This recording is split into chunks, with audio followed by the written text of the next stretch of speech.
જય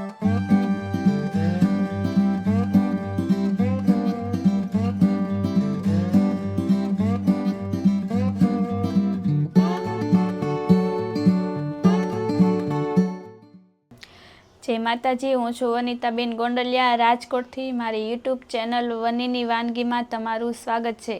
આજે આપણે બનાવશું ભરેલ ભીંડાનું શાક લોઢીમાં દહીંવાળું. દહીંવાળું ભીંડાનું શાક બનાવવા માટે આપણે અહીંયા ભીંડો લઈ લીધો છે, અહીંયા દહીં રાખેલું છે, ચણાનો લોટ, લસણવાળી ચટણી ખાંડીને રાખી છે, કોથમરી. આમાં રેગ્યુલર બધા મસાલા આવી ગયા. તો હાલો હવે આપણે ભીંડાને સુધારી લઈએ. આગળનો ભાગ કાઢવાનો નથી, આવી રીતે રાખવાનો, પાછળથી કાઢી નાખવાનું. બધો ભીંડો આવી રીતના સુધારી લઈએ.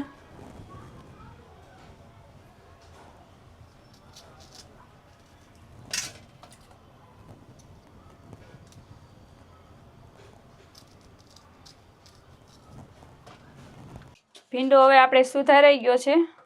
આવી રીતના આગળનો ભાગ રહેવા દેવાનો, પાછળનો કાઢીને પછી શેકો કરી નાખવાનો છે. હવે આપણે મસાલો બનાવી લઈએ. હાલો,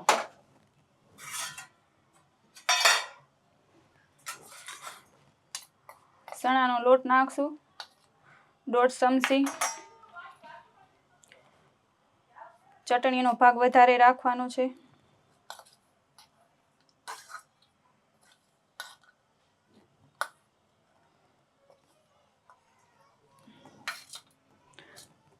કોથમરી નાખશું.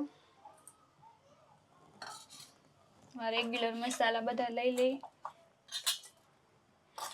હળદર નાખવાની, ધાણા જીરું પાવડર, સ્વાદ પ્રમાણે મીઠું,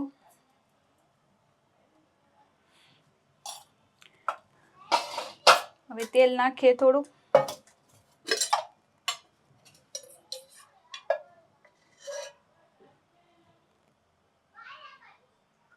ભીંડો હોય એ પ્રમાણે મસાલો બનાવવાનો. હવે મિક્સ કરી લઈએ.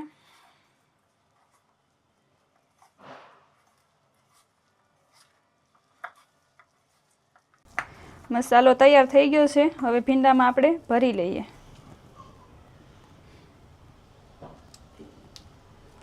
થોડો થોડો ભીંડામાં ભરી લેવાનો છે, બધા ભીંડામાં આવી રીતે.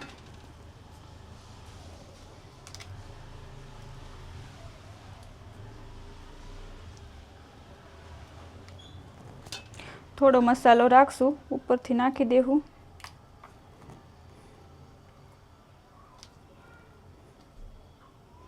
બધો ભીંડો ભરાઈ ગયો છે, એટલો મસાલો વધાર્યો છે, આપણે ઉપરથી એડ કરવાનો છે. દહીં રાખ્યું છે, ઉપરથી એડ કરવાનું છે. હવે આપણે ગેસ ચાલુ કરી દઈએ. લોઢીમાં કરવાનો છે આપણે ભીંડાનું શાક, એટલે લોઢી મૂકી દઈ. તેલ મૂકી દઈ. 2 પાવડા તેલ નાખવાનું છે.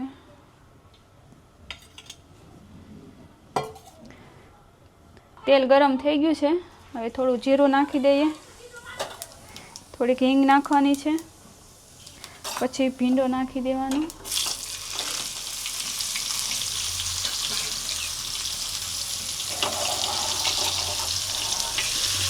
ગેસ ધીમો કરી નાખીએ. આ ભીંડાનું શાક આપણે અલગ રીતે બનાવ્યું છે લોઢીમાં. એનો સ્વાદ જ અલગ આવે છે રેગ્યુલર કરતાં. આવી રીતના હલાવી લઈએ ધીમે ધીમે.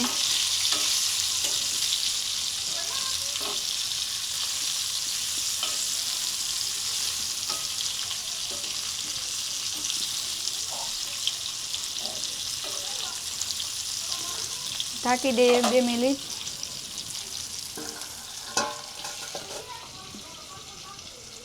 બે મિનિટ પછી જોઈ.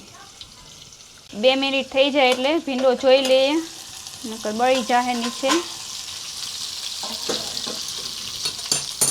હલાવી લઈએ એટલે બધી બાજુ સરસ મજાનું ચડી જાય.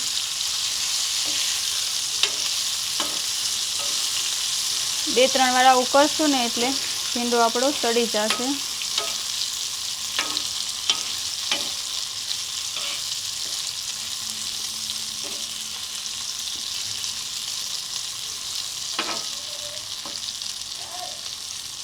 ભેગું ફેરવી નાખવાની, ન સડી હોય એ બાજુ. હવે પાછું ઢાંકી દઈએ 2 મિનિટ.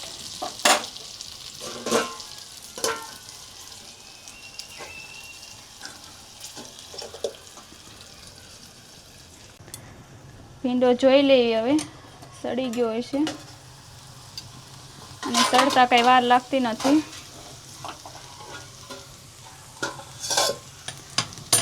સરસ થઈ ગયો છે ભીંડો આપણો.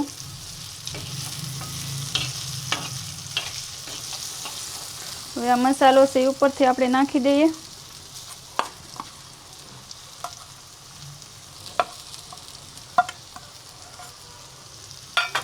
મિક્સ કરી લઈએ. હવે દહીં રાખેલું છે આપણે એ એડ કરવાનું છે. ગેસ ધીમો જ રાખવાનો છે. અહીંયા મેં ખાટું દહીં લીધેલું છે. 4 ચમચી રાખ્યું છે દહીં.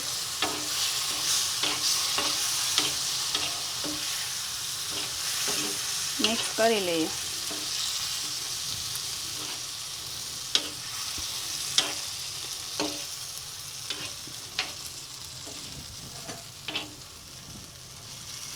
તો ભીંડાનું શાક સરસ મજાનું બની ગયું છે.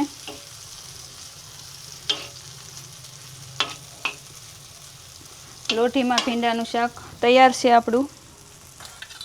કોથમરી રાખેલી છે, ઉપરથી નાખી દઈએ થોડીક. તમે ઘરે લોઢિયા ભીંડાનું શાક બનાવજો, જણાવજો કોમેન્ટમાં કેવું બન્યું છે. એકવાર ટ્રાય કરજો ઘરે. તૈયાર છે આપણું ભીંડાનું શાક લોઢિયા.